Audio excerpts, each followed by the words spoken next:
يا معشر الجن والإنس إن استطعتم أن تنفذوا من أقطار السماوات والأرض فانفذوا لا تنفذون إلا بسلطان হে পৃথিবীর মানুষেরা আর জেনেরা, যদি সম্ভব হয় আমার আকাশের নিচের থেকে জমিনের উপর থেকে বেরিয়ে যা,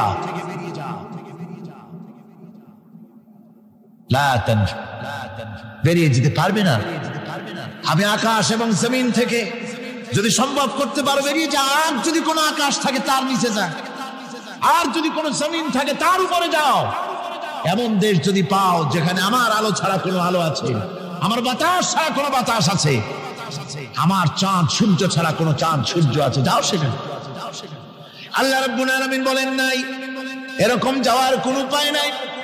আমি আল্লাহ রাব্বুল আলামিন আকাশ আর জমিন দিয়ে প্যাকেট করে রেখেছি, আটকায় রেখেছি। আমার রাজত্ব থেকে, আমার ক্ষমতা থেকে, আমার কর্তৃত্ব থেকে বেরিয়ে যাওয়ার ক্ষমতা কোনো মানুষের নাই, কোনো জিনের নাই, কোনো প্রাণীর নাই। সুবহানাল্লাহ। মানুষ হচ্ছে অহংকার কিসের হবে? তোমরা হচ্ছে ফকির। আল্লাহ পাক বলছেন ওয়াল্লাহুল গনিয়্যু ওয়া আনতুমুল ফুকারা। আল্লাহ হচ্ছেন গনি। আল্লাহ কি? গনি, বেনিয়াজ, বেপরোয়া। ফাআলুল লিমা ইউরিদ, যা খুশি তাই করে, কারো মুখাপেক্ষী তিনি নন। কোরআনে কারীমে রব্বুল আলামিন বলেছেন নবী আপনি আমার ব্যাপারে, আমার গুণাবলীর ব্যাপারে বলুন। কুল হুয়াল্লাহু আহাদ, পড়েন সবাই। কুল হুয়াল্লাহু আহাদ আল্লাহুস সামাদ লাম ইয়ালিদ ওয়া লাম ইউলাদ ওয়া লাম ইয়াকুল লাহু কুফুয়ান আহাদ।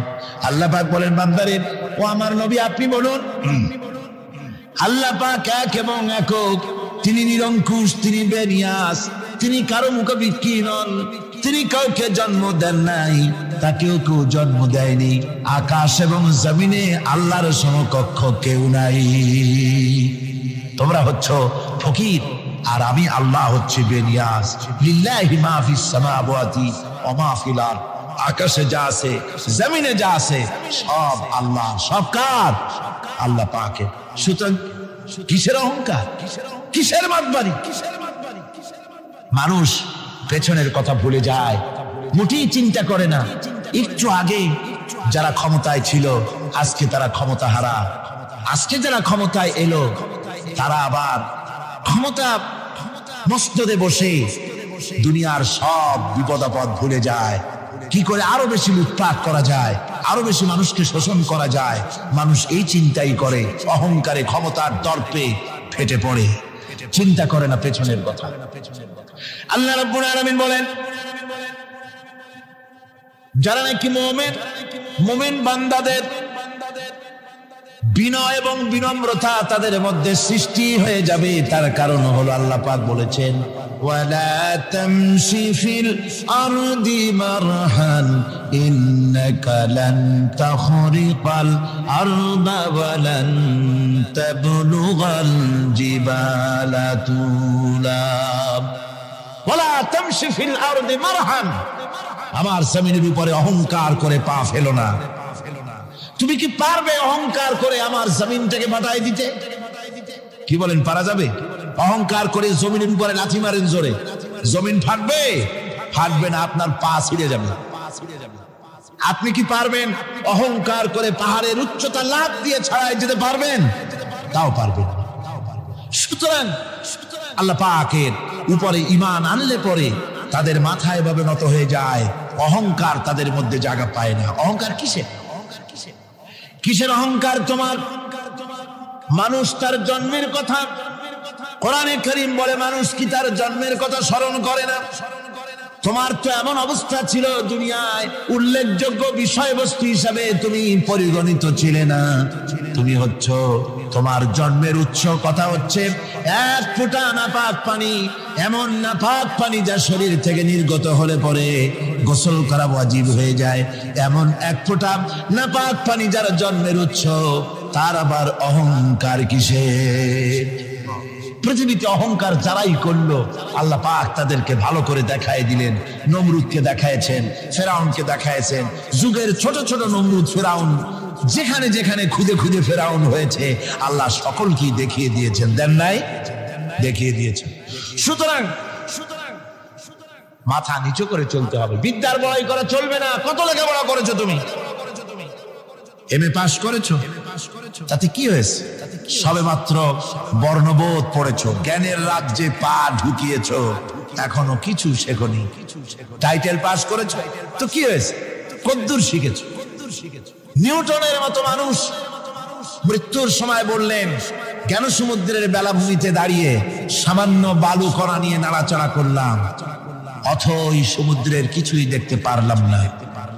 শেখ সাদি রহমতুল্লাহ আলাইহি ইন্তেকালের সময় বলেছেন, মালুম শোধ কি হিচ মালুম না শোধ, সারা জীবন সাধনা করে বুঝিলাম ইহা যে কিছুই বুঝিলাম না।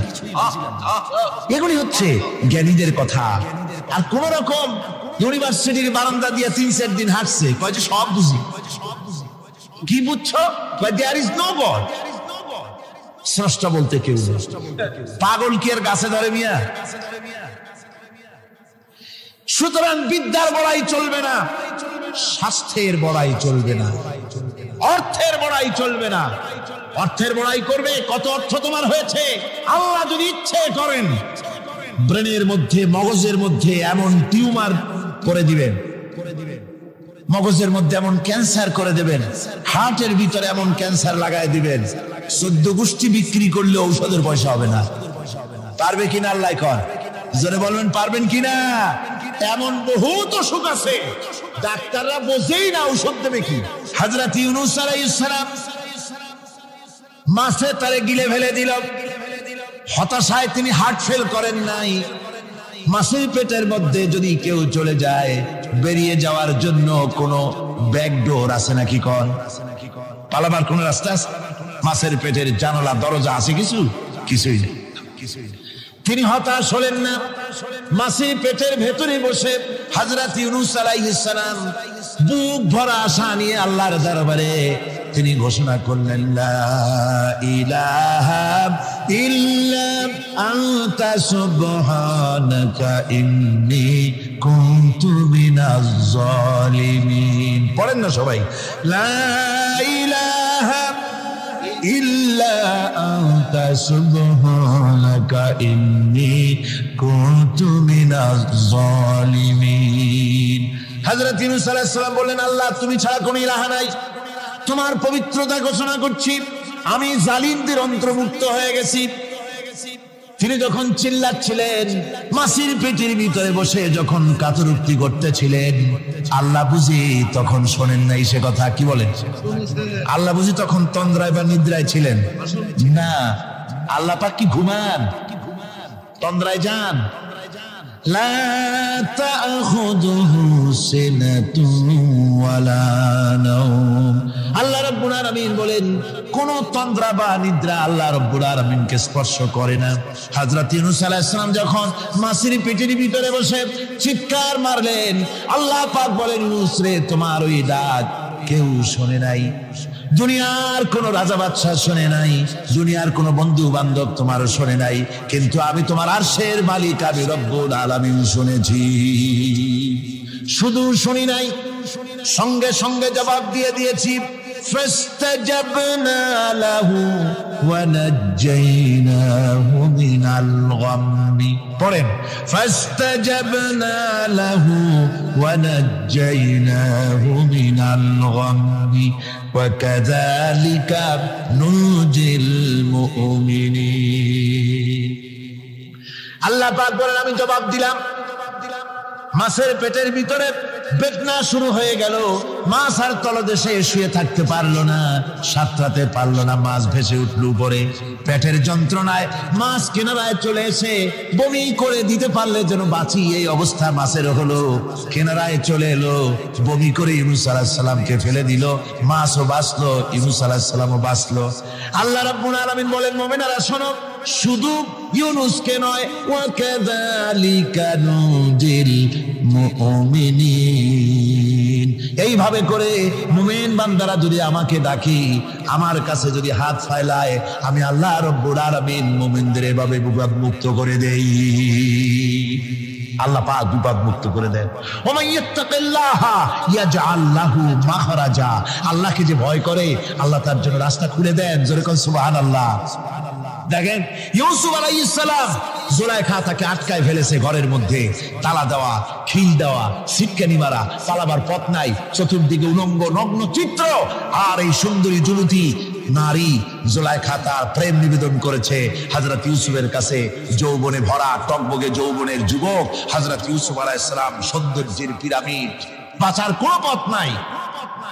জুলাইখার কুপ্রবৃত্তি চরিতার্থ করে দেওয়া ছাড়া।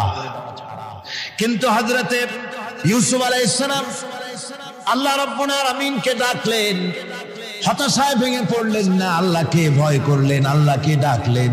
আল্লাহকে ডেকে, আল্লাহকে ভয় করে তালাবদ্ধ দরজার দিকে যখন দৌড় মারলেন, রব্বুল আলামিন আপন কুদরতে দরজার তালাগুলি খুলে দিলেন। ভাইরা আমার, এভাবে করে মুমিনেরা কখনো হতাশ হয় না। ফাইন্না মাআল উসরি ইউসরা, ইন্না মাআল উসরি ইউসরা। মনে রাখতে হবে, দুঃখ কষ্টের সাথে থাকে সুযোগ সুবিধা, আর প্রত্যেক অসচ্ছলতার সাথে থাকে উদার সচ্ছলতা।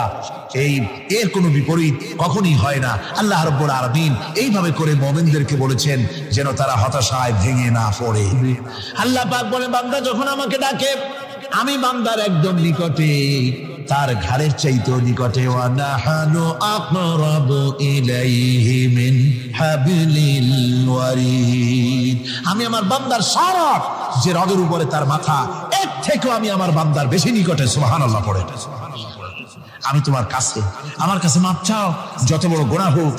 ওয়া ক্বালা রাব্বুকুম উদউনি আস্তাজিব লাকুম, তোমার প্রভু তোমাকে ডেকে বলেছে আমাকে ডাকো, আমি মাফ করে দেব। সুবহানাল্লাহ। কত বড় কথা, আমাকে ডাকো, নিরাশ হয়েও না, হতাশ হয়েও না। আল্লাহর গজব বেশি না রহমত বেশি? আল্লাহর রহমত বেশি। হাদিসে কুদসির ভিতরে এসেছে, আল্লাহ পাক বলেছেন, কোন বান্দা যদি আমার দিকে এক বিগত অগ্রসর হয়, আমার রহমত তার দিকে এক হাত এগিয়ে যায়। কোন বান্দা যদি আমার দিকে হেঁটে আসে, আমার রহমত তার দিকে দৌড়ে যায়। বান্দা যখন আল্লাহর দরবারে দুহাত উঁচু করে চোখের পানি ফেলে দেয়, মুসলিম শরীফের হাদিসের ভিতরে এসেছে, গভীর রাত্রে, রাতের তৃতীয় অংশে আল্লাহ রাব্বুল আলামিন প্রথম আকাশে আসেন আর ডেকে বলেন, পৃথিবীতে আছো নাকি কেউ গুনাহ করে জীবন বরবাদ করে দিয়েছো, আমার কাছে মাপ চাও।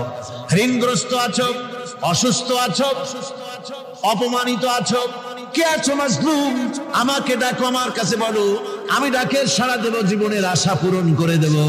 ওই সময় যেই সমস্ত লোকেরা কান্দে তাহাজ্জুদের নামাজ পড়ে, আল্লাহ জিজ্ঞেস করেন ফেরেশতারা, অমুক অমুক দেশ অমুক অমুক বান্দারা কান্দে কেন? ফেরেশতারা বলে, রব্বুল আলামিন তুমি তো ভালো করে জানো। আল্লাহ বলেন, জানি, তবুও তোমাদের মুখে শুনতে চাই। তারা বলে, রব্বুল আলামিন তোমার এই বান্দা গুনাহ করেছি, গুনাহর জন্য মাপ চায়, জাহান্নাম থেকে বাঁচতে চায়। আল্লাহ পাক বলেন, ফেরেশতারা আমার এই বান্দারা আমারে দেখেছে নাকি? বলে দেখে নাই। বলে আমার দোজখ দেখেছে নাকি? বলে না, তাও দেখে নাই। আমার বেহেশত দেখেছে নাকি? বলে না, তাও দেখে নাই। আল্লাহ পাক বলেন, ফেরেশতারা সাক্ষী থাকো, ওরা আমাকে দেখে নাই, আমার বেহেশত দোজখ কিছুই দেখে নাই, শুধুমাত্র আমার নবীর কথা, আমার কোরআনের কথা বিশ্বাস করে আরামের ঘুমকে হারাম করে যেভাবে তারা কাঁদতেছে, সাক্ষী থেকে যাও ফেরেশতারা, আমার রহমতের দরিয়ায় জোশ মেরেছে, আমার ওই ক্রন্দনরত বান্দাগুলিকে আমি আল্লাহ মাফ করে দিলাম। সুতরাং মুমিন বান্দা যারা, আল্লাহর মুমিন বান্দা যারা, এই ঈমানের কোয়ালিটি এটাও, হতাশায় নিরাশায় ভেঙে পড়বে না। গুনাহ তো মানুষই করে, গুনাহ হয়ে গেছে, মাফ চাও। তোমার গুনাহ কদ্দুর? তোমার গুনাহ যদি হয় পাহাড় সমান, আল্লাহর রহমত আকাশ সমান। জাহান্নামের কঠিন শাস্তি থেকে বাঁচতে হলে আল্লাহর প্রতি ঈমান আনতে হবে। আর ঈমান আনলে যে কোয়ালিটি গুলি হওয়া উচিত, সেগুলি আমি আপনাদের সামনে আলোচনা করছি। এরপর আরেকটি কোয়ালিটি হবে মুমিনের, তা হলো কঠোর কঠিন বিপদে অবিচল থাকবে, বিপদে ভেঙে পড়বে না। বিপদ আপদ, শত্রুতা, ক্ষয় ক্ষতি যা কিছু হয় সবই আল্লাহর পক্ষ থেকে, এটা মেনে নিতে হবে এবং ধৈর্য ধারণ করতে হবে। বিপদ মুসিবত শুধু উম্মতের জন্য নয়, দুনিয়ার সমস্ত নবীদের বিপদ এসেছে। হয় নাই নবীদের বিপদ আসে নাই? কোরআনে কারীম থেকে শুনুন, আল্লাহ রাব্বুল আলামিন বলেন, ওয়াকাযালিকা জাআলনা লিকুল্লি নাবিয়্যিন আদুওয়াম মিনাল মুজরিমিন। আল্লাহ পাক বলেন, এমনি করে আমি সকল নবীদের শত্রু বানিয়ে দিয়েছি সব পাপিষ্ঠ আর অপরাধ প্রবণ লোকদেরকে। প্রত্যেক যুগে নবীদের শত্রু ছিল, প্রত্যেক যুগে নবীদের কি ছিল? শত্রু ছিল। সে শত্রু কারা ছিল? আল্লাহ পাক বলছেন নবীদের শত্রু ছিল পাপিষ্ঠ আর অপরাধ প্রবণ লোক, এরাই ছিল নবীদের দুশমন। রাসূলগণের অবস্থা যদি এই হয়, তাহলে তার উম্মত, ওই দিনের ধারক বাহক যারা, তাদের বুঝি বিপদ আপদ হবে না? নাকি হবে কিনা? তো ইসলামের বিরোধিতা যারা করে, কোরআনের পরিভাষায় বলা হয়েছে ইসলামের দুশমন, নবীদের দুশমন। দুনিয়ার সব পাপিষ্ঠ আর অপরাধ প্রবণ লোকেরাই ইসলামের দুশমন হয়, নবীদের দুশমন হয়। আজও দেখেন, আজও তাকিয়ে দেখেন, ইসলামী আন্দোলনের বিরোধিতা যারা করে তারা পাপিষ্ঠ চরিত্রের কিনা তাকায় দেখেন, খুঁজে দেখেন, সর্বত্র খুঁজে দেখুন, খুঁজে দেখুন।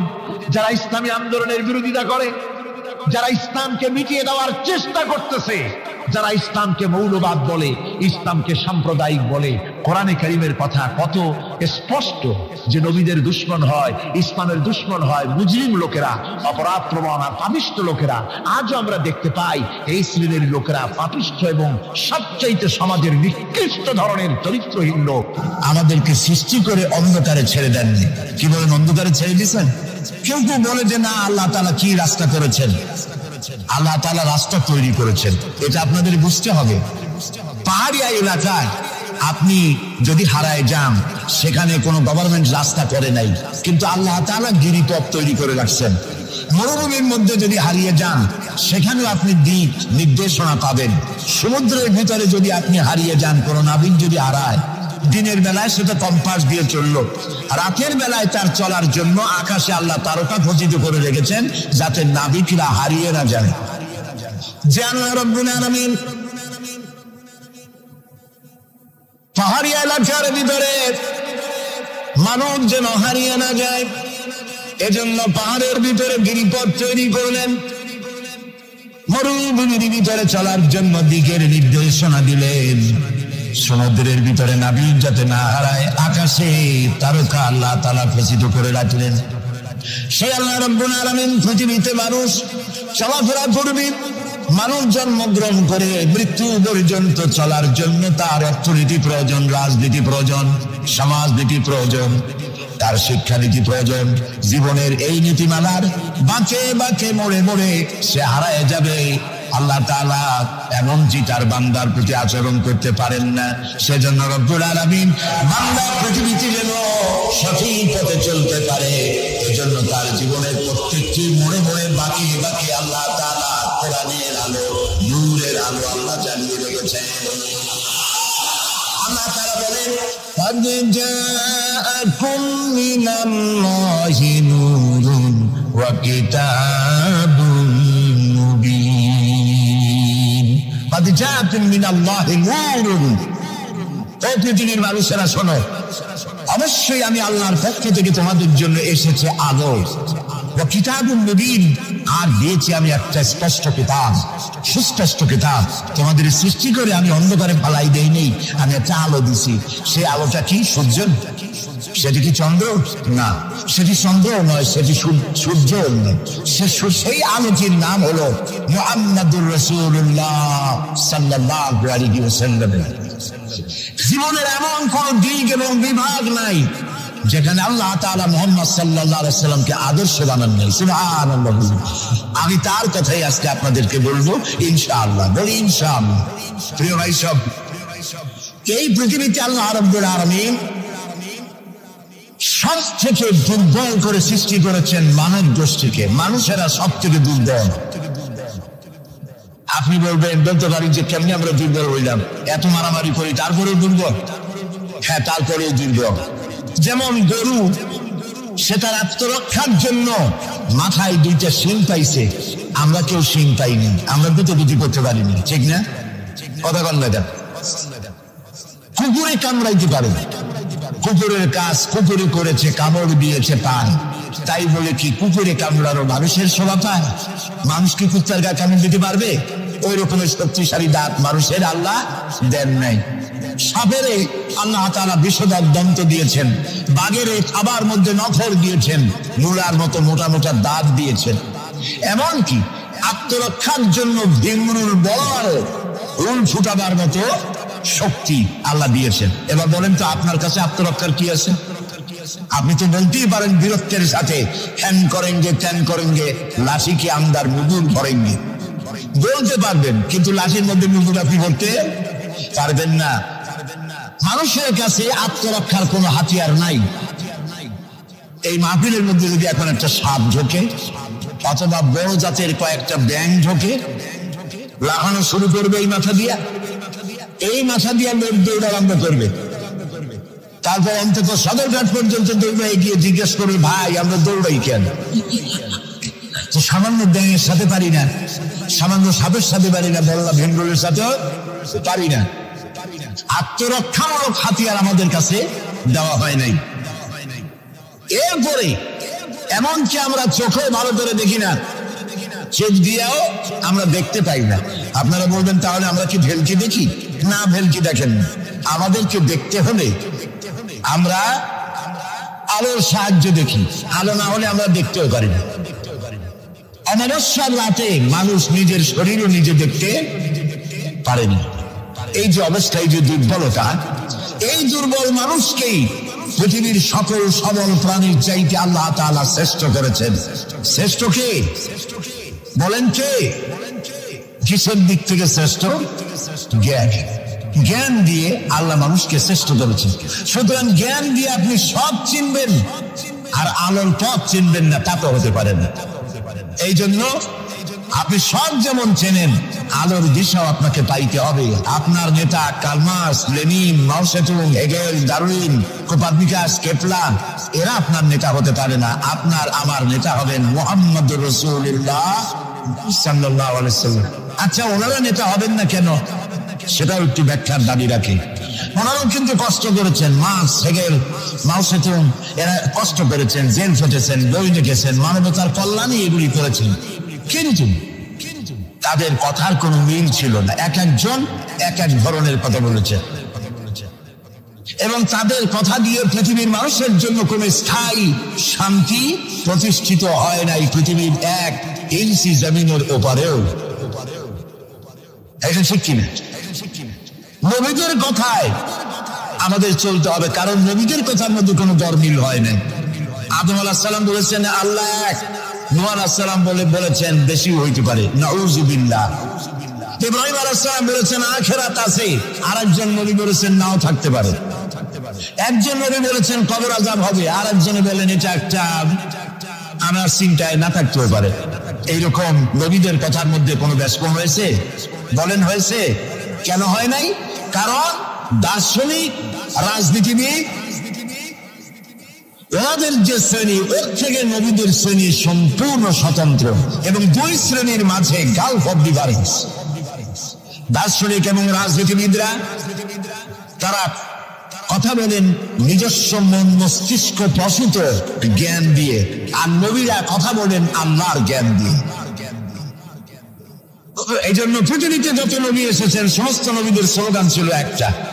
কয়টা ছিল? আদম আলাইহিস সালাম থেকে নিয়ে শুরু করে মুহাম্মাদুর রাসূল সাল্লাল্লাহু আলাইহি ওয়াসাল্লাম পর্যন্ত যত নবী আল্লাহ পৃথিবীতে পাঠিয়েছেন সমস্ত নবীদের স্লোগান একটাই ছিল লা ইলাহা ইল্লাল্লাহু মুহাম্মাদুর রাসূলুল্লাহ। মুহাম্মদ রাসূলুল্লাহ নবী করিম সাল্লাল্লাহু আলাইহি ওয়াসাল্লামের সময় এসে আর বাকি সমস্ত নবীর সময় স্লোগান একটাই ছিল লা ইলাহা ইল্লাল্লাহ। কোন বেশকম নাই, সব নবীরা এক কথা বলেছেন। কারণ নবীরা যে কথা বলেছেন সমস্ত কথা আসছে একটা অফিস থেকে। কয়টা অফিস? এবার বলেন তো অফিসটার নাম কি? কার অফিস? আল্লাহর অফিস। এবং একজন মেসেঞ্জার সমস্ত নবীদের কাছে আল্লাহর মেসেজ বহন করে নিয়ে এসেছেন। সেই আল্লাহ কর্তৃক নিয়োগ প্রাপ্ত অথেন্টিক জেনুইন যিনি রাসূল ছিলেন, বার্তাবাহক ছিলেন, স্পেশাল মেসেঞ্জার ছিলেন, তার নাম কি? সুবহানাল্লাহ। পৃথিবীর সবচাইতে বেশি মর্যাদা এবং সবচেয়ে বেশি সুন্দর করে আল্লাহ তাআলা তাকে এই পৃথিবীতে পাঠিয়েছেন। তিনি যখন পৃথিবীতে আসলেন পৃথিবীতে কি ছিল? চুরি, ডাকাতি, জেনা, ব্যভিচার, হত্যা, ধর্ষণে ভরপুর নরজাতি। ওই যে বলেছিলাম নরজাতি, এই নরজাতিটারে কেমনে জিতে বানানো যায় রাসূলুল্লাহ সেই চেষ্টা করলেন। 40 বছর বয়স হল হেরা পাহাড় থেকে নেমে এলেন। কবি বলছেন উতরে করে গারে হেরা সে সোয়ে কওম আয়া, উতরে করে গারে হেরা সে সোয়ে কওম আয়া और एक नुस्खे किमिया साथ लाया। হেরা পাহাড় থেকে নবীজি নেমে এলেন, সাথে আনলেন পরশ পাথর। নাম কি? কোরআন। হেরা পাহাড় থেকে নেমে আসলেন, হাতে আনলেন পরশ পাথর। এই পরশ পাথরের ছোঁয়া যখন লাগলো ওমরের মতো পাথর সোনার টুকরা হয়ে গেল। সুবহানাল্লাহ। যারা ছিল নারী জাতির ইজ্জত, সতীত্ব, সংগ্রামের জোর, তারা হয়ে গেল নারী জাতির পাহারাদার। সুবহানাল্লাহ বলুন। কোরআন মরা জাতিকে জিন্দা করছে। আহারে কথা, সেই কোরআন শরীফ দিয়ে তাবিজ লিখি আমরা। আহারে কথা, বাংলাদেশে ইমদাদিয়া লাইব্রেরি, ওসমানিয়া লাইব্রেরি, কতগুলি লাইব্রেরি হয়েছে চকবাজার এলাকায়। আমি তাদেরকে অনুরোধ করব আপনারা এই আকামটা কখনো করবেন না। ভালো কাজটা করতেছেন, বইপত্র ছাপেন, কিন্তু কোরআন শরীফের মধ্যে আপনারা তাবিজ ঢুকাইছেন। তাদের লেখা, তাদের ছাপানো কোরআন শরীফের মধ্যে দেখা যায় সূরা ইউসুফের নকশা, সূরা মরিয়মের নকশা, সূরা মায়েদার নকশা, ইয়াসিনের নকশা, এবং লেখা আছে এই নকশা ব্যবহার করলে মাথা ভালো হবে, ওই নকশা ব্যবহার করলে বিয়ে হবে তাড়াতাড়ি, এই নকশা ব্যবহার করলে তাড়াতাড়ি বাচ্চা হবে। কোথায় পেয়েছি? কোরআন শরীফ তাবিজের জন্য নাজিল হয় নাই, বিশ্বাস করুন মুসলমান। সুতরাং নকশা আঁকায়া কোরআন শরীফে ছাপানো আল্লাহর কালামের সাথে বেয়াদবি। যারা এই কাজটি করছেন আমি তাদেরকে অনুরোধ করি আল্লাহর রাস্তায় এই কাজ বন্ধ করে দিন, আর তওবা করুন। কোথায় পেলেন? সূরার কতগুলি নকশা বানাইছেন? 577, 1372, 1940। এদিকে কেমনে হইল সূরা ফাতিহা? বিসমিল্লাহরে বানাইছে 786। এটা তো আপনারা সকলেই জানেন, ঠিক না? বিসমিল্লাহ উর্দু লেখে কেন? 786 কপালে আছে হোক। প্রিয় ভাই সব, 10 লক্ষ বার যদি 786 লেখেন, একবার বিসমিল্লাহর সমান হবে না। বিসমিল্লাহর মধ্যে 19টা অক্ষর আছে। কয়টা? আর আল্লাহ রাসূল কি বলেছেন? আল্লাহর নবী বলেছেন কোরআনে কারীমের প্রত্যেকটি অক্ষরে যখন পড়বে বান্দা 10টা করে নেকি হবে। বিসমিল্লাহির রহমানির রহিম পড়েন আমার সাথে, বিসমিল্লাহির রহমানির রহিম।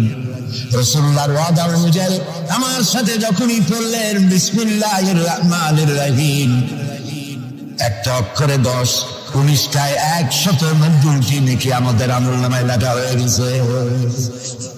কাজে এই নকশা দিয়ে যারা তাবিজের ব্যবসা করে কিয়ামতে অবশ্যই আসামি হতে হবে। যারা কোরআনকে তাবিজের কাজে ব্যবহার করেছেন আল্লাহর কাছে দায়ী হতেই হবে, কারণ মানুষকে আপনারা বোঝাতে চেষ্টা করেছেন কোরআন তাবিজের কিতাব। অথচ কোরআন এসেছিল একটি সমাজ, একটি রাষ্ট্র বিপ্লব করার জন্য। রাসূলুল্লাহ হচ্ছেন পৃথিবীতে সুন্দর, সুখী, সমৃদ্ধশালী আধুনিক রাষ্ট্রের শ্রেষ্ঠ রূপকার।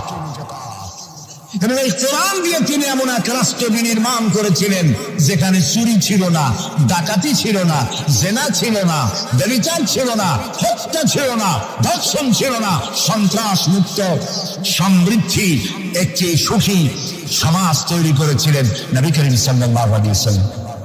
প্রিয় ভাই সব, বড় আফসোস লাগে সেই কোরআনে শুধু চুমাই খাই, গুচি লাগাই, আর এই কোরআন শরীফ নিয়ে আমরা কাজে লাগাইতে পারলাম না। এটা ঠিক কিনা? কোরআনকে কাজে লাগাতে পারছি? পারি নাই। কোরআন শরীফ খালি জুলে জুলে পড়ি। দেখেন, রমজান মাসে আমাদের দেশের লোকেরা দেখতে পারে, ভাই তোমার বাড়ি কি হয়েছে জানি না, আমার পুতের বউ 7 খতম, আমার মেয়ে ক্লাস 9 পড়ে, ও 3 খতম, ওর মায় 13 খতম, আর আমি নিজে এমনি খতম। আপনি প্রতিযোগিতা করে কোরআন শরীফ খতম করবেন, এই জন্য নাযিল হয়েছে কোরআন শরীফ। আপনি কি বিশ্বাস করে?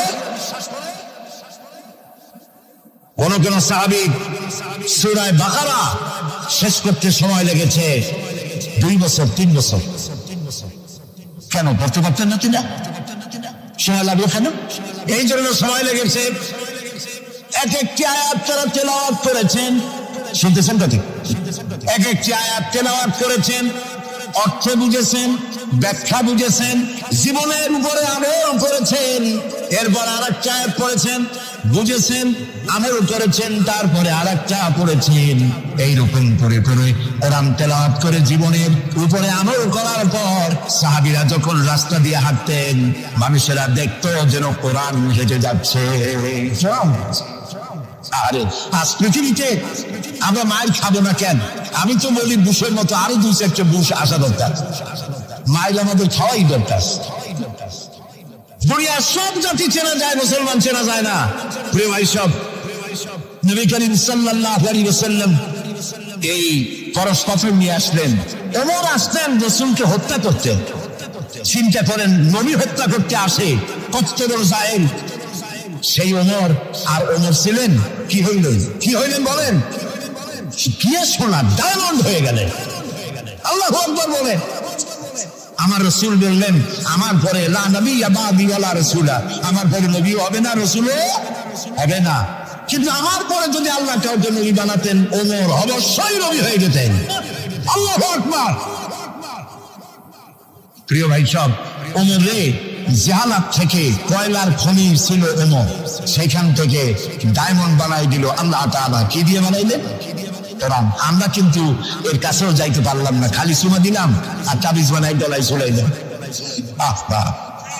এই কোরআন শরীফ আমরা একটা কাপড় দিয়ে পেঁচাই রাখি। আমাদের ঘরে কাপড় দিয়ে কোরআন অনেকের বাড়িতে পেঁচানো আছে, আছে না? এই কাপড়টা যদি মাটিতে পড়ে যায়, যদি পাও লাগে, তাহলে আমরা আটকে উঠি, ঠিক না?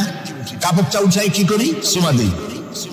একটা কাপড় আর তো কিছু না, এখানে তো টেবিলেও কাপড় আছে, আমার পায়ের তলেও কাপড় আছে, আমার পরনেও কাপড় আছে, ঠিক না? আপনাদের আছে না?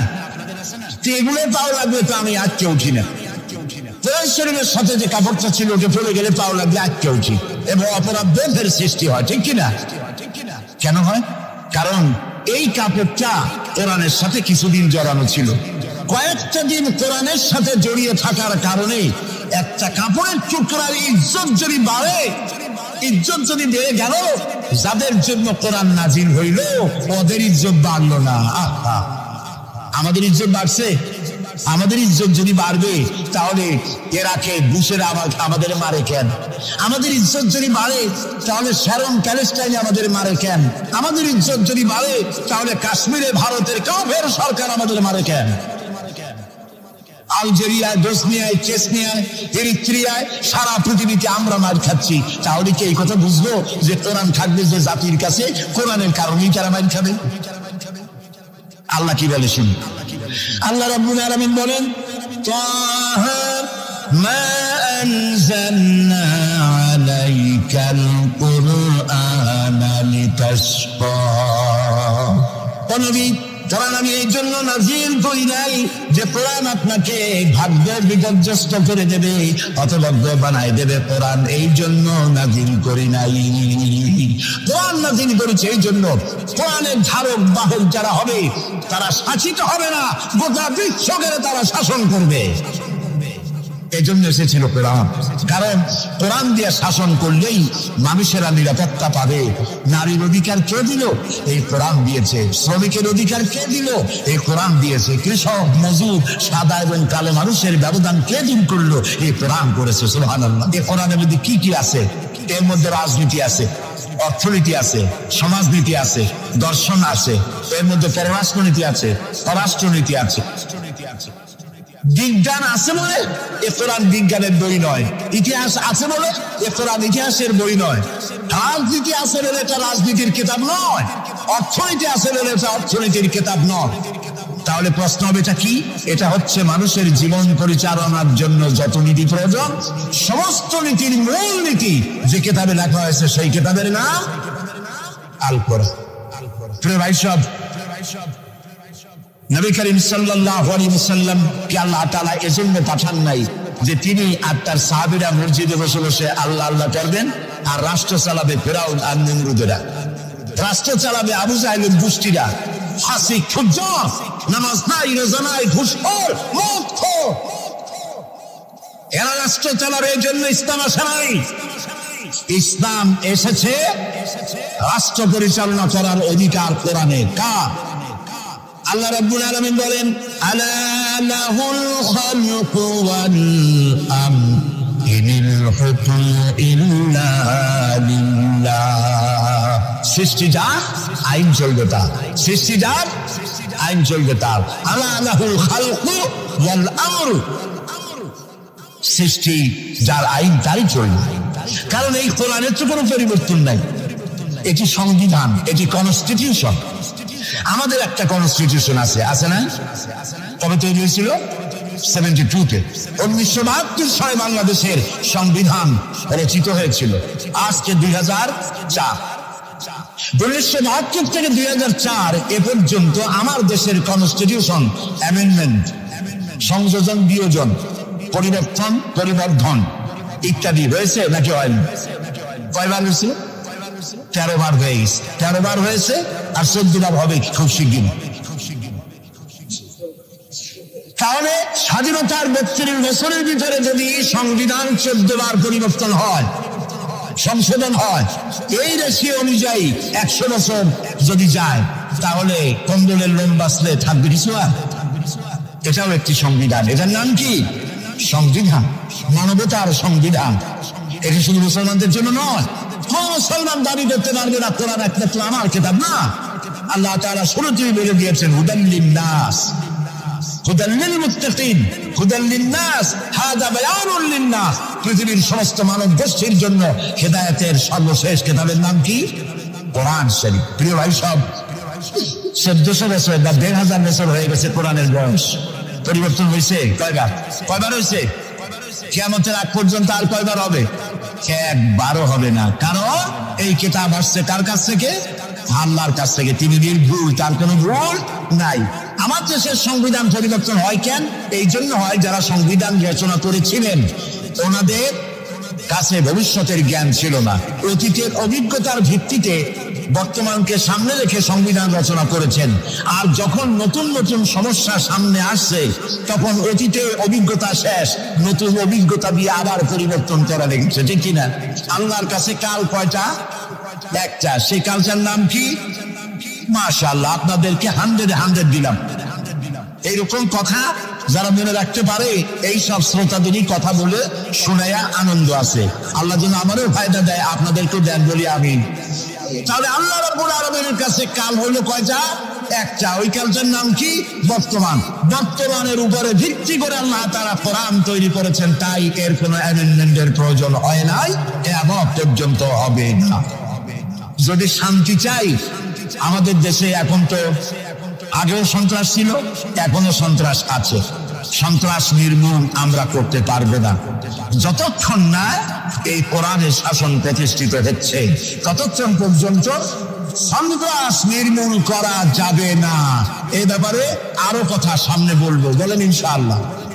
প্রিয় ভাই সব, তো আল্লাহ রাব্বুল আলামিন আমাদেরকে একখানা কিতাব দিলেন আর জিজ্ঞেস করলেন, আমাদেরকে বললেন, আফাগায়রা দীনিল্লাহি ইয়াবগুন ওয়া লাহু আসলামা মান ফিস সামাওয়াতি ওয়াল আরদি তাওআন ওয়া কারহা। আফাগায়রা দীনিল্লাহি ইয়াবগুন, আল্লাহর দেওয়া জীবন ব্যবস্থাকে ছেড়ে দিয়ে মানুষের তৈরি করা, অন্যের তৈরি করা কোন জীবন বিধান তোমরা তালাশ করো নাকি? আল্লাহ প্রশ্ন করছো। অথচ আকাশে যা আছে, জমিনে যা আছে, আনুগত্যের মস্তক সবাই অবনত করে দিয়েছে আমি আল্লাহর সামনে, সুবহানাল্লাহ। আর তাই সেখানে শান্তি, যারা আল্লাহর আইন মানে সেখানেই শান্তি। দেখেন, একটু আগে আমি বলেছিলাম শুরুতে, সকল প্রাণীর আত্মরক্ষার হাতিয়ার আছে। আমাদের যদি আত্মরক্ষা করতে হয়, লাঠি, বন্দুক, ছুরি ইত্যাদির আশ্রয় দিতে হয়। আমার শরীরে, আপনার শরীরে আত্মরক্ষামূলক কোন হাতিয়ার বলে নাই। এখন আপনি বলেন, আত্মরক্ষার হাতিয়ার আছে বাঘের। সুন্দরবনে বাঘ আছে নাকি নাই? আপনারা কি এটা শুনেছেন যে গত বছর সুন্দরবনের বাঘেরা কোন একটা বিষয় নিয়ে রাগারাগি করিয়া নিজেরা কামড়াকামড়ি করে 200 বাঘ মারা গেছে? হয়েছে এরকম? কুমিরের এত বড় বড় দাঁত, এইরকম খিল লেগে যান। এইসব কুমিরেরা তারা জঙ্গলে অথবা নদীর ভিতরে মারামারি করিয়া নিজেরা মারামারি করে 400-500 কুমির মারা গেছে। পাখিরা মারামারি করে মরছে, সাপেরা মারামারি করে মরছে। এরকম হয়েছে কখনো? হয় নাই। ধরো আমি বলতে চাই, এই পৃথিবীতে বাঘে, সাপে, কুমিরে, হাঙ্গরে, সিংহে যত না মানুষ মেরেছে, মানুষেরা নিজেরাই তার থেকে 1,00,000 গুণে বেশি মানুষ মেরেছে। ওদের মধ্যে শান্তি আছে, আমাদের মধ্যে শান্তি নেই। ওরা আল্লাহর আইন মানে, মানুষ আল্লাহর আইন অমান্য করে, আর সেই জন্যই মানুষকে অশান্তি পোহাতে হয়। এই অশান্তি থেকে বাঁচতে হলে পথ কি? আল্লাহ রাব্বুল আলামিন বলেন, ইত্তাবিউ মা উনজিলা ইলাইকুম মির রাব্বিকুম ওয়া লা তাত্তাবিউ মিন দুনিহি আউলিয়া। ইত্তাবিউ মা উনজিলা ইলাইকুম মির রাব্বিকুম, আনুগত্য করো, অনুকরণ করো ওই জিনিসের যা তোমার রবের পক্ষ থেকে নাজিল হয়েছে। কি নাজিল হয়েছে বলেন? এইটার অনুসরণ করো। ওয়ালা তাত্তাবিউ মিন দুনিহি আউলিয়া। আর তোমাদের নেতারা যা কিছু তোমাদের জন্য বানিয়েছে তার অনুসরণ করো না। মানব রচিত আইনে শান্তি নাই। আল্লাহ তাআলা বলছেন, আমার বান্দারা, ইত্তাবিউ মা উনজিলা ইলাইকুম মির রাব্বিকুম, আল্লাহর পক্ষ থেকে যে কিতাব আসছে এইটার অনুসরণ করো, এটার মধ্যে সব আছে। নবী করিম সাল্লাল্লাহু আলাইহি ওয়াসাল্লাম এটাকে দিয়েছিলেন যেভাবে, সেইভাবে করতে হবে। আমরা কি নবীকে সেই মর্যাদা দেই? না, দেইনি। মুহাম্মদ সাল্লাল্লাহু আলাইহি ওয়াসাল্লামকে মনে করেছি অন্যান্যরা যেমন নেতা, মুহাম্মদ সাল্লাল্লাহু আলাইহি ওয়াসাল্লাম এইরকম একজন ধর্মীয় নেতা। কোরআন শরীফকে মনে করেছি বেদ, বাইবেল যেমন ধর্মগ্রন্থ, কোরআন এরকম একটা ধর্মগ্রন্থ। আমি আপনাদেরকে বলতে চাই, কোরআন একটি মুকাম্মাল নিজামে হায়াতের নাম। জীবনের সব কথা আল্লাহ তাআলা এখানে বলে দিয়েছেন। এই জন্য গতানুগতিক ভাবে ধর্মীয় পুস্তক নয়। আর মুহাম্মদ সাল্লাল্লাহু আলাইহি ওয়াসাল্লাম গতানুগতিক ভাবে কোন ধর্মীয় নেতা নন। তিনি হচ্ছেন আদর্শ, পৃথিবীর সব মানুষের জন্য আদর্শ নেতা, এক সফল রাষ্ট্রনায়ক আল্লাহ রাসূল সুবহানাল্লাহ। নবী করিম সাল্লাল্লাহু আলাইহি ওয়াসাল্লাম রাষ্ট্র প্রতিষ্ঠা করেছেন, ইসলামের রাষ্ট্র। তার বুনিয়াদ কি? ওয়াতাসিমু বিহাবিলিল্লাহি জামিআন ওয়া লা তাফাররাকু। ঐক্যবদ্ধভাবে আমার রজ্জুকে, আল্লাহ রশিকে মজবুত করে ধারণ করো। কে বলতেছেন? আল্লাহ। নবী করিম সাল্লাল্লাহু আলাইহি ওয়াসাল্লাম যে রাষ্ট্র পরিচালনা করেছিলেন, সেখানে কোনো জাতি, বর্ণ ও আঞ্চলিকতাকে গুরুত্ব দেওয়া হয় নাই। সেখানে গুরুত্ব দেওয়া হয়েছে হাবলুল্লাহ। হাবলুল্লাহ মানে কি বলেন? আল্লাহর রশি। বলেন আপনারা, হাবলুল্লাহ মানে কি? আল্লাহর রশি। আল্লাহ রশি কি? এটাকে রশি বলা হইল কেন? বলবো সেটাকে রশি বলা হইল কেন? আমরা ছিলাম বেহেশতে। কোথায় ছিলাম? চলে গেছি কোথায়? ধরুন এটা একটা কুয়া। দুনিয়াটা কি? কুয়া। বেহেশত থেকে পড়ে গেছি কুয়ার মধ্যে। এখন কুয়ায় পতিত মানুষ উঠাবার জন্য সব থেকে ভালো কি? বাঁশ। কুয়ায় পতিত মানুষ উঠাবার জন্য কোন জিনিস সব থেকে ভালো? রশি। আল্লাহ তাআলা কোরআন নামক একটা রশি ফেলাই দিলে পড়ে গেছে দুনিয়ায়। আমি চাই তোরা আবার তোদের হারানো বাড়িতে ফিরে আয়। এখন এটা রশি আল্লাহ ফেলাই দিলেন। কুয়ার মানুষ উঠাবার জন্য রশি সব থেকে ভালো, তবে রশির দুইটা শর্ত লাগবে। শর্ত কয়টা? দুইটা। এক নম্বরের শর্ত হলো রশি যেন পচা পাটের দড়ি না হয়, তাহলে পরে নিচে যারা ছিঁড়ে ধরবে উপরে যে টান দিয়ে উঠাইতে যাবে, ছিঁড়ে গিয়া প্রতিটা মানুষের দাঁতটা ছিল ওগুলো ভাঙিয়ে শেষ হয়ে যাবে। তাহলে দড়ি কি হইতে হবে? মজবুত। দুই নম্বর, যিনি ধরে টান দিবেন তার হাত হতে হবে মজবুত, তা না হলে পরে যত মানুষ ছিঁড়ে ধরবে ওই হাত থেকে যদি দড়ি ফসকে যায়, যাও জান ছিল তাও শেষ। উপরে ধরে আছেন কে? রশির অপর প্রান্ত আল্লাহর রশি কি পচা পাটের দড়ি? এর থেকে মজবুত দড়ি আর আছে? এ দড়ির অপর প্রান্ত ধরেছেন কে?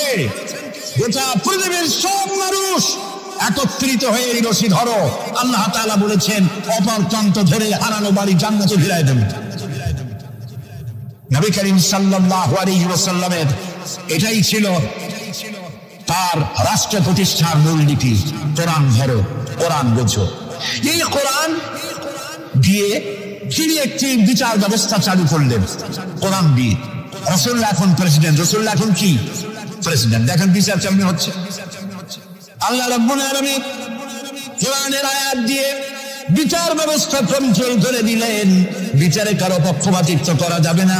ওয়াইদা হাকামতুম বাইনান নাসি আন তাহকুমু বিল আদল।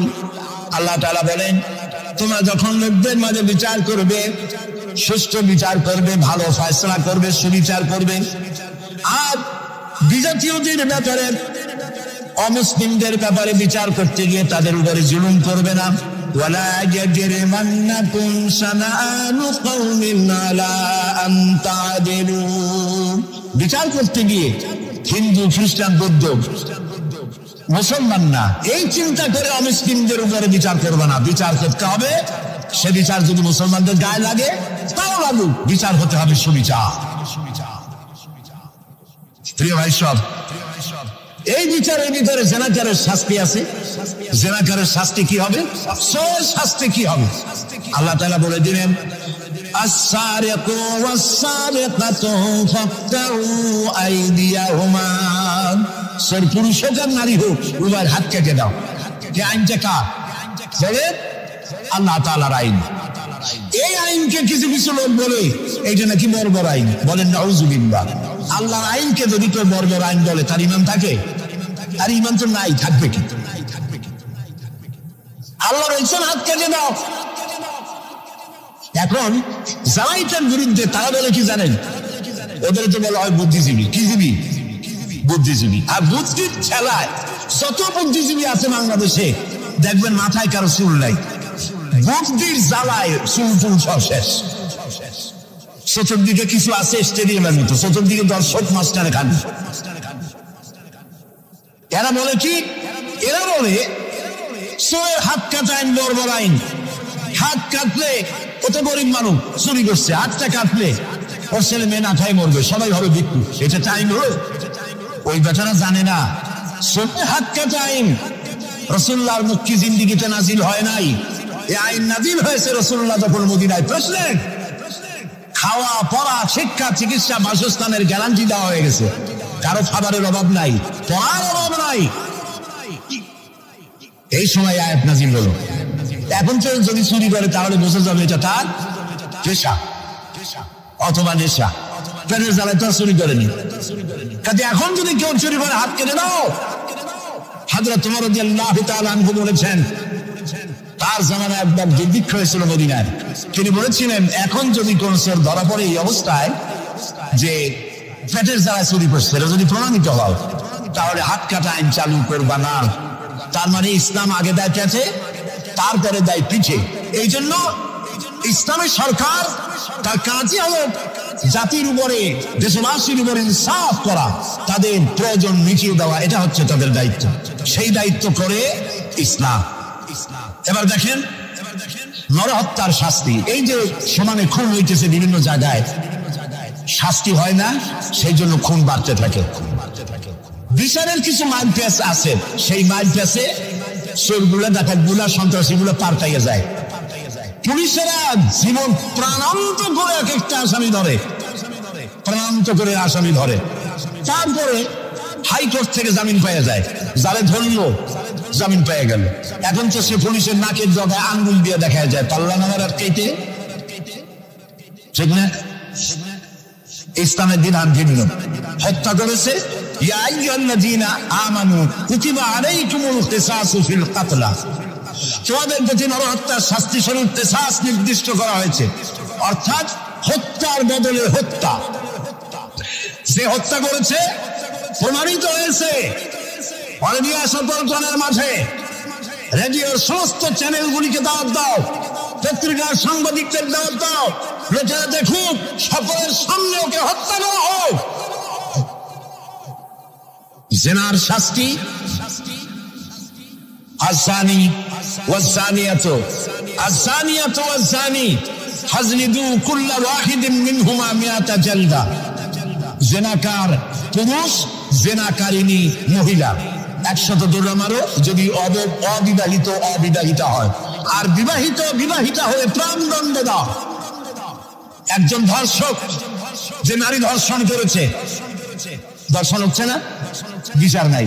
ওই আমলে গত 5 বছরে জাহাঙ্গীরনগর বিশ্ববিদ্যালয় এক কুলাঙ্গার 100 বার জেনা করেছে, 100 বার।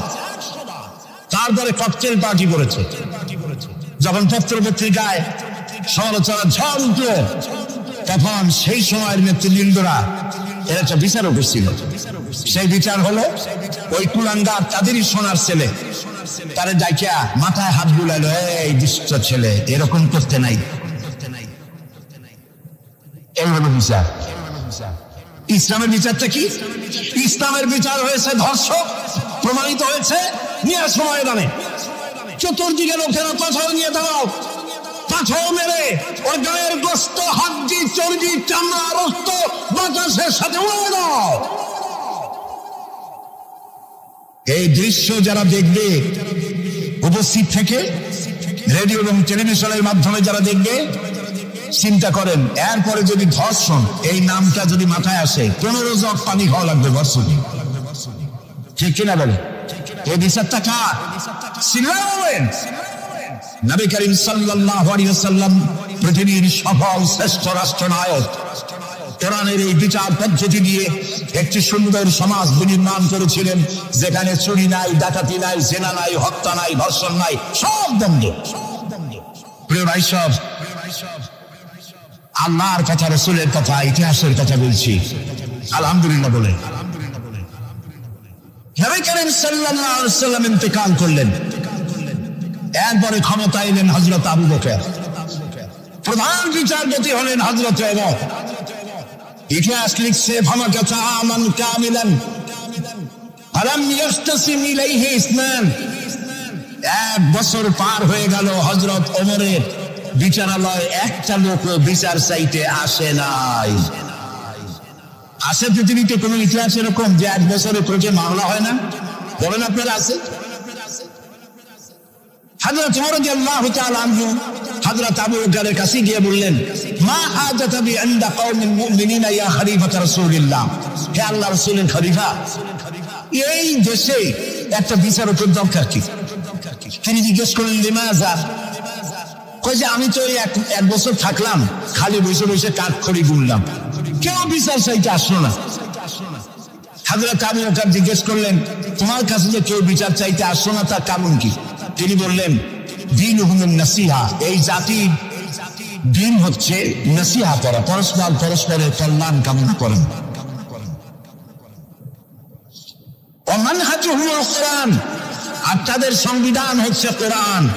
ওয়া আমালুহুম আল আমরু বিল মারুফ ওয়ান নাহয়ু আনিল মুনকার, আর এই জাতির আমল হলো ভালো কাজের আদেশ করা, অন্যায় কাজ থেকে মানুষকে বিরত রাখা। কুল্লু ওয়াহিদিন মিনহুম ইয়ারিফু হাদ্দাহু ফায়াকিফু ইনদাহু, আর এর প্রত্যেকটি ব্যক্তি তার সীমারেখা চেনে, আল্লাহর হক সীমারেখা চেনে, এবং সেই সীমারেখার কাছেই সে দাঁড়িয়ে যায়।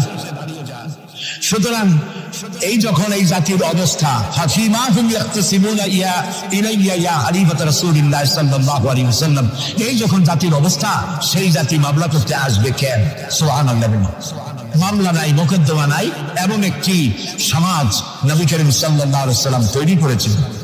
এবং এই সমাজে মানুষকে উপার্জনের জন্য তাগিদ দেওয়া হতো, চুপ করে বসে থাকতে পারবে না, কাজ করে খাও। কি করে খাও বলেন? কি করে খাও? কাজ করে খাও। হাত যে এইভাবে করে নেয়, এই হাতের কোনো দাম নাই, এভাবে করে তিনি দেয়, সেই হাতের দাম বেশি। সুবহানাল্লাহ। আল্লাহ রাব্বুল আলামিন বলেন, ফাইদা কুদিয়াতিস সালাতু ফান্তাশিরু ফিল আরদি ওয়াবতাগু মিন ফাদলিল্লাহ। নামাজ যখন পড়া হয়ে গেল, ছড়িয়ে পড়ো আমার ময়দানে, ক্ষেত খামারে, অফিসে, আদালতে, রুজি কামাই করো, বসে থেকো না। রাসূলুল্লাহ বলেছেন, ইদা সাল্লাইতুমুল ফাজরা ফালা তানুমু আন তালবে আরযাকুকুম। ফজরের নামাজ যখন পড়া হয়ে বসে থেকো না, ফালা তানুমু, ঘুমায়ো না, আন তালবে আরযাকুকুম, রুজি কামানোর জন্য মাঠে ময়দানে নেমে যাও। হযরত ওমর রাদিয়াল্লাহু তাআলা আনহু মসজিদে নববীতে ফজরের নামাজ পড়ে দেখলেন এক গ্রুপ লোক সেখানে বসা। জোহরের সময় দেখলেন সেই লোকগুলি বসা, আসরও দেখলেন, মাগরিবেও দেখলেন, এশাও দেখলেন। প্রশ্ন করলেন, তোমরা যে এখানে বসা, তোমরা কারা? গতকাল ফজর থেকে আজকে এশা পর্যন্ত দেখতেছি, তোমরা কারা? তারা বললো যে আমরা এখানে আল্লাহর জিকির আজকার করি, দূর থেকে আসছি। খাও কি? যে কিছু লোকেরা আমাদেরকে রান্না বান্না করে খাও, আমরা আল্লাহর জিকির করি তো এই জন্য রান্না বান্না করে আমাদের খাওয়াই যায়। হাজরত ওমর বলছেন, তোমাদের মতো অলসগুলোরে যে খাওয়ায়, তোমাদের থেকে ওই লোকগুলির মর্যাদা আল্লাহর কাছে অনেক বেশি। তবে মনে রাখো, আগামীকাল ফজরের পরে যদি এই জায়গায় তোমাদেরকে বসে থাকতে দেখি, ব্যাট মেরে মসজিদের অভাব থেকে বের করুন। ইসলাম কাজের প্রতি উৎসাহিত করেছে এবং ধনাঢ্য লোককে দায়িত্ব দিয়েছে, অফি আমওয়ালিহিম হাক্কুল লিসাইলি ওয়াল মাহরুম, ধনীদের উচিত গরিবদের অধিকার আদায় করে দেওয়া।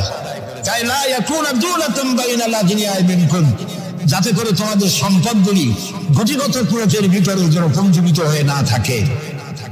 নবী করিম সাল্লাল্লাহু আলাইহি ওয়াসাল্লাম তার রাষ্ট্র ব্যবস্থার মধ্যে একটি ব্যাংক তৈরি করেছিল। ব্যাংকের নাম ছিল বাইতুল মাল। বরুণ ব্যাংকের নাম কি ছিল? বাইতুল মাল। এই বাইতুল মাল ইনগ্রাল সেশন, ওপেনিং সেশন, এই বাইতুল মাল ব্যাংকে রাসূলুল্লাহ উদ্বোধন করলেন। উদ্বোধন করার সময় তিনি বললেন, মান তারাকা দায়নান আও দিয়ান ফালাইয়া, আমার রাষ্ট্রের ভেতরে কোন মানুষ যদি ঋণগ্রস্ত হয়ে মারা যায় আর তার ঋণ পরিশোধের কোন সুযোগ যদি না থাকে তার ছেলে মেয়ের কাছে, তার বউয়ের কাছে, তাহলে তারা সবাই সমস্ত ইতিম বাচ্চা পরিবারের লোকগুলি আর ঋণ পরিশোধের দায়িত্ব আমি মুহাম্মদ সাল্লাল্লাহু আলাইহি ওয়াসাল্লাম আমার কাঁধে উঠাইয়া নিলাম। এটি ছিল সোশ্যাল ওয়েলফেয়ার স্টেট, একটি কল্যাণ রাষ্ট্র।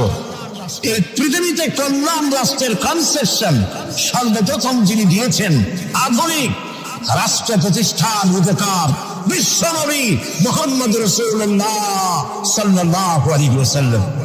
তাই রাষ্ট্র ছিল সুখী, সমৃদ্ধ, চুরি নাই, ডাকাতি নাই, মাস্তানি নাই, চাঁদাবাজি নাই। এই দৃশ্য যখন কাফেরেরা দেখলো, তখন কাফেরেরা মনে করলো যে আমরা তো খামোখাই রাসূলের সাথে বিরোধিতা করেছি, উনি তো আমাদের শত্রু না। তখন অবস্থাটা কি হলো? আল্লাহ রাব্বুল আলামিন এই পরিস্থিতিতে সূরা নাসর নাযিল করলেন। মদিনার শেষ জীবনের ইযা জাআ নাসরুল্লাহি ওয়াল ফাতহু, জানেন না এই সূরাটা?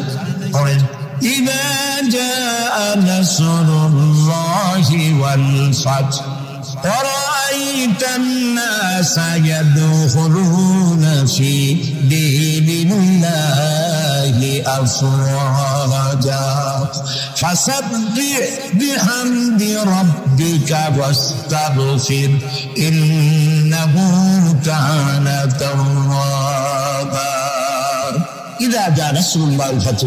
আল্লাহর পক্ষ থেকে যখন মদদ আসবে, বিজয় আসবে, তখন দেখতে পাবে দলে দলে লোক ইসলামে প্রবেশ করতেছে। সুবহানাল্লাহ। মদিনার জীবনের শেষ দিকে আরব ভূখণ্ডে একটা বেরো ছিল না, সবাই বলেছে লা ইলাহা ইল্লাল্লাহু মুহাম্মাদুর রাসূলুল্লাহ। সুবহানাল্লাহ। প্রিয় ভাই সব, এই ছিল ইসলামী রাষ্ট্রের রূপরেখা। রাসূলুল্লাহ বলেছেন আমি তো চলে যাব, চিরকাল থাকবেন। তারাকতু ফীকুম আমরাইন লান তাদিল্লু মা তামাসসাকতুম বিহিমা কিতাবুল্লাহ ওয়া সুন্নাতু রাসূল। আমি চলে যাব, দুটো জিনিস তোমাদের জন্য রেখে গেলাম। বলেন কয়টা জিনিস? একটা হলো আল্লাহর কিতাব, আর একটা কি? সুন্নাতে রাসূল। এই দুইটা জিনিস রেখে গেলাম। মারি দাঁত দিয়ে কামড়ে ধরো, তাহলে পৃথিবীতে তোমরা বিচ্ছিন্ন হবে না, ধ্বংস হবে না। সুবহানাল্লাহ। প্রিয় ভাই সব, নবী করিম সাল্লাল্লাহু আলাইহি ওয়াসাল্লাম দুটো জিনিস রেখে গেলেন। কয়টা রাখলেন বলেন? দুইটা। চেন চলে কয়টা লাইন দিয়া? বলেন দুইটা লাইন। দুইটা লাইনের উপরে ট্রেন চলে। ট্রেন কি? কতগুলি কম্পার্টমেন্ট, এর মধ্যে মানুষ বসে, মাল সামান নিয়ে মানুষ বসলো। চাকার দূরত্ব আর লাইনের দূরত্ব যদি সমান থাকে, তাহলে কমলাপুর থেকে ছাড়বে, সিরাগঞ্জ চলে যাবেন আরামসে, সেম বুঝে ঘুমাইতে ঘুমাইতে। ঠিক কিনা? বুঝলেন কথা? কিন্তু মাঝখানে যদি চাকাগুলো একটু ছেড়ায় যায়, হাত বেশি হয়ে যায়, অথবা লাইন যদি একটু দেখা হয়ে যায়, তাহলে ট্রেন কি চলবে? কি হবে? অ্যাক্সিডেন্ট হলে যাত্রীরা কি হবে? মারা যাবে, মালপত্র সব শেষ হয়ে যাবে। ঠিক না? সুতরাং এটা যেমন বুঝলেন, আমরা ছিলাম বেহেশতে, আসলাম দুনিয়া। আল্লাহ রাব্বুল আলামিন এই দুনিয়াবাসীদেরকে জান্নাতে নিতে চান। সুবহানাল্লাহ বলেন। এই জন্য দুইটা লাইন করে দিয়েছেন। দুইটা লাইন রাসূলুল্লাহ পেতে দিয়ে গেলেন। একটার নাম হলো কোরআন, আর একটার নাম হাদিস। আর আপনার আমার দেহ, এই দেহগুলিকে ধরেন কম্পার্টমেন্ট, বগি, ট্রেনের বগি। এই বগি, এই ট্রেন, এই দেহ নামক বগিকে চালাবার জন্য কতগুলি চাকা দরকার। সেই চাকা হলো অর্থনীতির চাকা, রাজনীতির চাকা, সমাজনীতির চাকা, স্বরাষ্ট্রনীতির চাকা, পররাষ্ট্রনীতির চাকা। এই সব চাকাগুলি কোরআন হাদিস নামক দুইটা লাইনের উপরে যদি ছেড়ে দেন, কোরআন হাদিস অনুযায়ী যদি চালান, দেহ নামক গাড়ি দুনিয়া থেকে ছাড়বে, লাস্ট ডেস্টিনেশন আল্লাহ জান্নাতে চলে যাবে। আর যদি দেহ নামক এই গাড়িকে চালাতে গিয়া রাজনৈতিক চাকা যদি দৌড় দেয়